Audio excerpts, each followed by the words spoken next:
Hi, I'm Ben Staplefeld, one of the founders of New Pig Corporation. We're serious about our role as the leader in leak and spill response.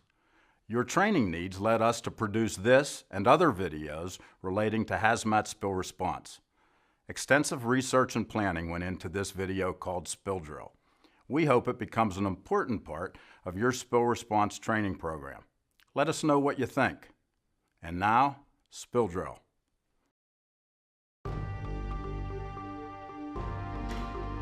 Look around. Liquids are everywhere. They have a definite volume, but no form. They're fluid. They flow. Some are harmless. Others are corrosive, reactive, flammable, or toxic. They are lubricants and fuels, paints and coatings, hardeners, degreasers, neutralizers, and acids. Wherever you have liquids, you have the possibility of spills, leaks, or releases. Most reportable spills occur in fixed facilities, factories, laboratories, plants, and mills. In 1 year alone, over 34,000 hazmat incidents were reported to the National Response Center. Over 60% of these spills involve small quantities, fewer than 10 gallons of hazardous liquid. Most people think that spills can't happen to them, but spills can happen at any moment in your facility, and that's why you must practice and be ready to respond. You must drill to be prepared for a spill. You need to know 7 simple steps. If you follow them, you will protect yourself, your fellow employees, and your environment. This is Spill Drill.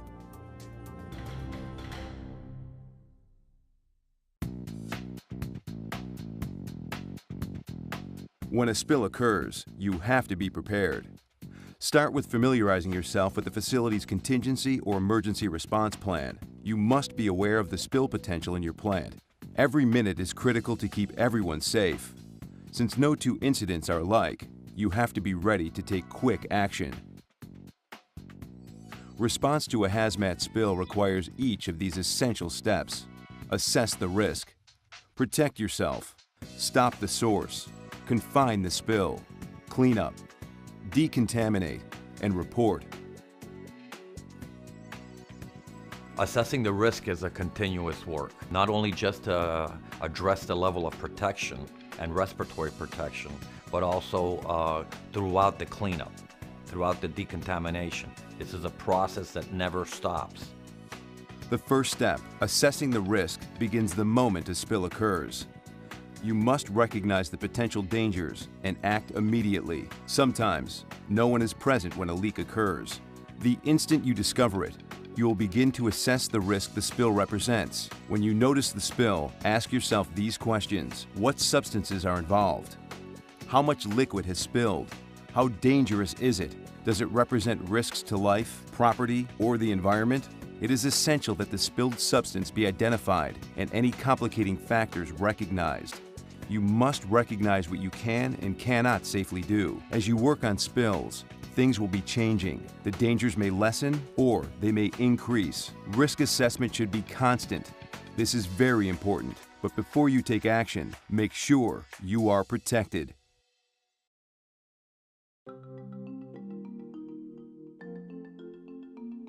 The way that you protect yourself is by wearing chemical protective clothing. So if you're going into the hot zone to do some type of a cleanup, you need to wear the correct gloves, the compatible suits. You have to wear the correct respiratory protection. You have to justify air purifying respirators. You have to justify self-contained breathing apparatuses. Select the right level of personal protective gear depending on the severity of the spill and the chemicals involved. No one kind of suit protects against all hazards. You may simply need goggles, a rubber apron, boots, and gloves. Or maybe you'll need a fully encapsulated chemical suit with flash protection. If you're uncertain, assume the worst and use the highest level of protective gear. Exposure by inhalation is one of the most common injuries suffered by hazmat teams, and one of the most common mistakes is using air purifying respirators instead of a self-contained breathing apparatus. Whatever you use, you have to make sure that it fits right and it's clean, decontaminated, and sanitized after every use. Always use the buddy system. Never handle a spill on your own. In dangerous situations, suit up in groups of 4. You will need radios or other reliable communications between team members. Don't think your safety gear makes you untouchable. Chemicals can penetrate through your suit, boots, or even your goggles. Suits can get punctures, tears, and seam rips. Over time, equipment can degrade from natural wear and tear and improper storage. If chemicals break through any of your protective equipment, leave the spill area immediately. Protect yourself. Choose the right size suit and be careful when you're working. Watch how you bend. Never kneel on rough cement. Avoid rubbing against something that could rupture your suit. Chemical mixtures can change everything. The way they react with each other can make a big difference. If you're unsure of their reaction with each other, assume the worst and dress accordingly. Your eyes are safely covered, but you can't see as well as usual. Your feet are protected, and your body completely shielded, but you can't move easily. And you're often very, very hot. The breathing apparatus makes this even harder. With all these handicaps, you're going to have to be highly responsible, more efficient, and more observant than ever. The time of an actual accident is not the time to fumble with unfamiliar gear or procedures. You must protect yourself and others. Keep people away from a hazmat spill site. The area immediately around the spill is an exclusion zone or hot zone, which no one should enter except protected responders. Surrounding the hot zone is a contamination reduction or warm zone. An access corridor is established through this reduction zone. It should have an inbound and an outbound lane, and it is here that workers and equipment will be decontaminated. The support or cold zone is where the command post is located. If you're dealing with a spilled liquid that vaporizes, you will need to monitor the air. Vapors may be invisible and drift, so the exclusion zone will be much larger. Vapors may be heavier than air and sink and spread, or they may be lighter than air and rise and disperse, or rise and become trapped. You may encounter isolated pockets of vapor. Other questions to ask yourself are, how much liquid is spilled? Which way is it moving? And what's in its path? You must try to keep contaminants out of soil, groundwater, and waterways. These are a lot of steps. That's why you must keep practicing and familiarize yourself with the procedure and equipment. It is critical that you are prepared.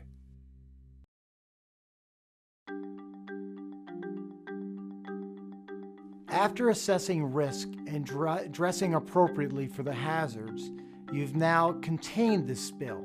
But remember, say it's a 55-gallon drum, that spill is still leaking. So we've contained what's spilled, now we've not need to stop the spill. Well, how are you going to do that? Based on your container, whether it's a 55-gallon drum, whether it's a tank car, whether it's a 9,000-gallon tank truck, you're going to stop the leak to prevent that spill from getting larger. The sooner you can stop the leak, the smaller your incident remains and the easier it will be to mitigate. Stopping the source may be a simple step, such as uprighting a container or rolling a drum so that the leaky side is facing up. You may have to turn a valve or an emergency shutoff. You may have to plug or patch a leak. A temporary repair job with a wooden dowel could do the trick. Self-tapping screws or a special quick-setting epoxy could stop the source of the spill. Contents of a spilled drum can be transferred to a new container. A reusable patch can be applied. Each situation is different. That's why you should familiarize yourself with the options to stop the source. Confining the spill means that you want to reduce the amount of the fingerprint, the spill, as much as possible. And you do that by different ways, depending on the material. You can dike, you can divert, you can dam, you can neutralize, you can absorb.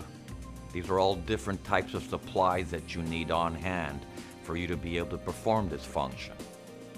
Confinement means limiting the spill area. The faster you can stop the source, the less liquid you'll have to recover. Generally, the sooner you can confine the spill, the less area you'll have to decontaminate later. For a very small spill, you simply wipe it up.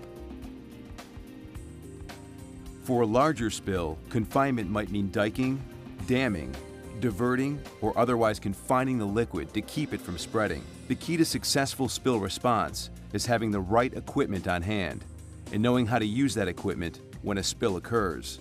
Mats, socks, Pillows, loose absorbents, booms, even non-absorbent dikes and drain covers can speed containment and response. Spill kits should be designed to suit your specific spill potentials, and spill supplies should be checked and replenished according to a regular schedule.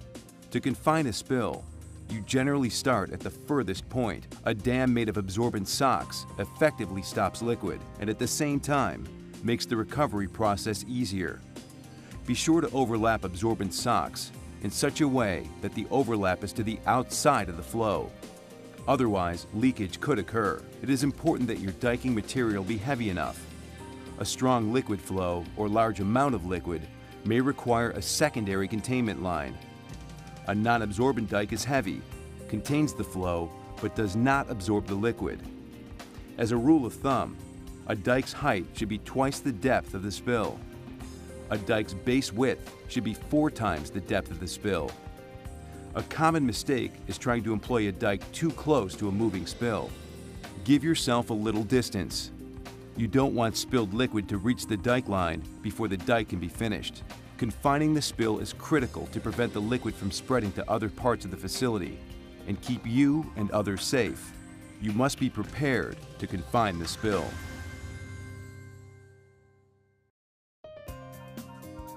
Once I've contained this genie, these hazards inside of its container, this tells me if it's being released or did I do a 100% plug? Was I successful in plugging the spill? But we've got to make it safe. We've got to open up the area to public. We've got to open up the area back to the workforce. So the way we do that is by cleaning up. How do you clean up? Depending, do you neutralize acids and bases? Do you absorb solvents? Are they polar solvents? Are they non-polar? These are all addressed in the pre-plan. Then you have to take and you have to minimize is cleanup. That's another word for cleanup, minimizing. I need to take all of those contaminated absorbents, all those contaminated pieces of cleaning material and overpack them. Meaning I'm putting them in a garbage can. And it'll sit there in a garbage can that now we can move to a safe area. Maybe your facility has a garbage can or what is called a hazardous waste holding site for a private company or a third party to dispose of it according to the EPA regulations. After a spill is confined, the cleanup stage begins. Some spills can be vacuumed or absorbed.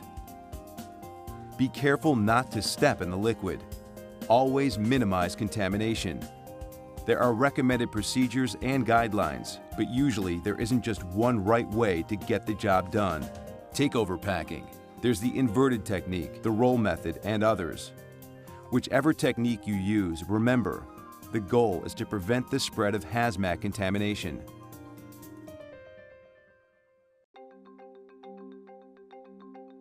Decontamination is simply put, is just cleaning up.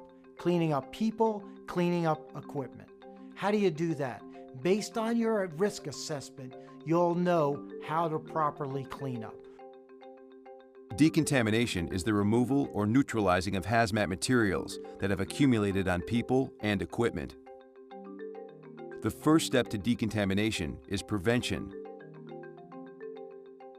No one should ever enter a dangerous hazmat spill zone until a decontamination area is ready.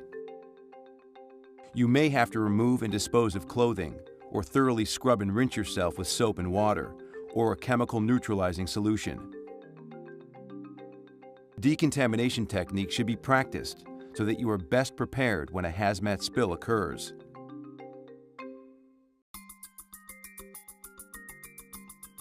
What proper reporting does, it not only lets people know what incidents have happened in this country, but it also prepares us for the next incident.